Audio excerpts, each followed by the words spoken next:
जय श्री राम। तो आज जो हम सनातन कनेक्ट में आपको जो कहानी सुनाएंगे वो कहानी है माँ सीता की। आप सभी ने सुना है कि माँ सीता ने अग्नि परीक्षा दी थी और वो उस अग्नि परीक्षा में ऐसे गुजरी थी जैसे उस आग में ताप ही ना हो। और आपने ये भी सुना होगा कि वो अंत में धरती में समा गई। इसी तरह से तुलसीदास जी रामचरितमानस में एक प्रसंग कहते हैं, जब रावण ने माँ सीता को बंदी बना रखा था तो वो उनसे हर दिन मिलने पहुंच जाता था और उनसे रानी बनने के लिए कहता था। इसी बातचीत को और इसी वार्तालाप को एक प्रसंग के रूप में तुलसीदास जी ने कहा है, तृणधर ओट कहत वैदेही सुमिरी अवधपति परम स्नेही। अर्थात सीता मैया के सामने जब भी रावण आता था तो वो उस घास के तिनके को सामने रखकर उसकी ओट ले लेती थी और सारा वार्तालाप, सारी बातचीत उसकी ओट में रहकर ही करती थी। आज की जो कहानी है वो इसी बात से जुड़ी है कि माँ सीता ऐसा करती क्यों थी, क्या था उस तिनके का रहस्य। वास्तव में ये जो कहानी है ना वो बहुत ही अद्भुत कहानी है। बात तब की है जब शादी के बाद पहली बार माँ सीता नई दुल्हन के रूप में भगवान राम के घर पहुंची थी।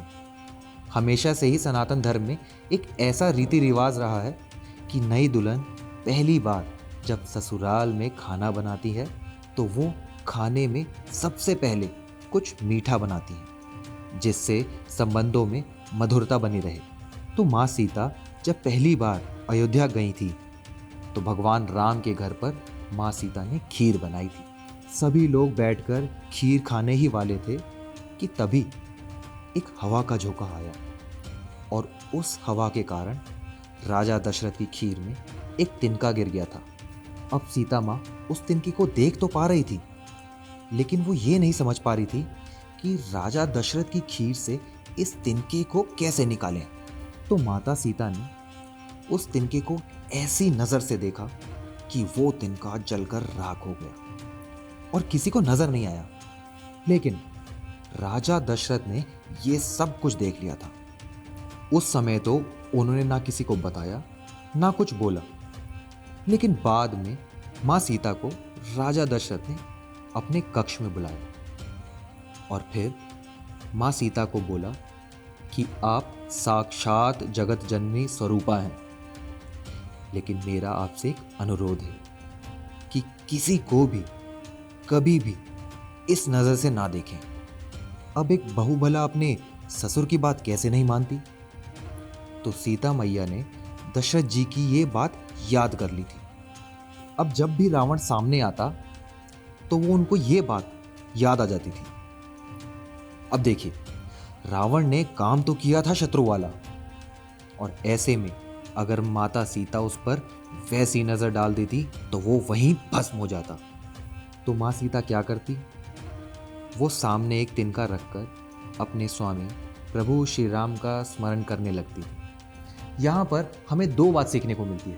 पहली कि बड़े बूढ़े जो हमें बात कहते हैं उस बात को सुनना और उनका आदर करना बहुत ज़रूरी है। दूसरी, अपनी भावनाओं पर नियंत्रण करना, ये बात सबसे ज़्यादा ज़रूरी है, क्योंकि आज के वक्त में आप देखते हैं कि बात बात पर गुस्सा आ जाता है, लड़ने मरने को तैयार हो जाते हैं। लेकिन इस बात का ध्यान ज़रूर रखना, अपने गुस्से को काबू में रखना। देखिए, मैं आपको एक एग्जाम्पल से बताता हूँ। अगर माँ सीता उन्हें उस नज़र से घूर लेती तो रावण वहीं भस्म हो जाता। तो प्रभु श्री राम क्या करते, वो कुछ नहीं कर पाते, उनकी सारी लीला वहीं खत्म हो जाती, वो ना रावण वध कर पाते। तो यही है उस तिनके का रहस्य कि कैसे उन्होंने राजा दशरथ की बात सुनी और उसको अमल किया, और उसके बाद प्रभु श्री राम ने रावण वध किया। इसी वजह से वो शांत रहीं। तो ऐसी थी हमारी जानकी माँ। अगली कहानी सुनने के लिए लाइक और सब्सक्राइब कीजिए सनातन कनेक्ट और जुड़े रहिए सनातन कनेक्ट के साथ। तो जय श्री राम।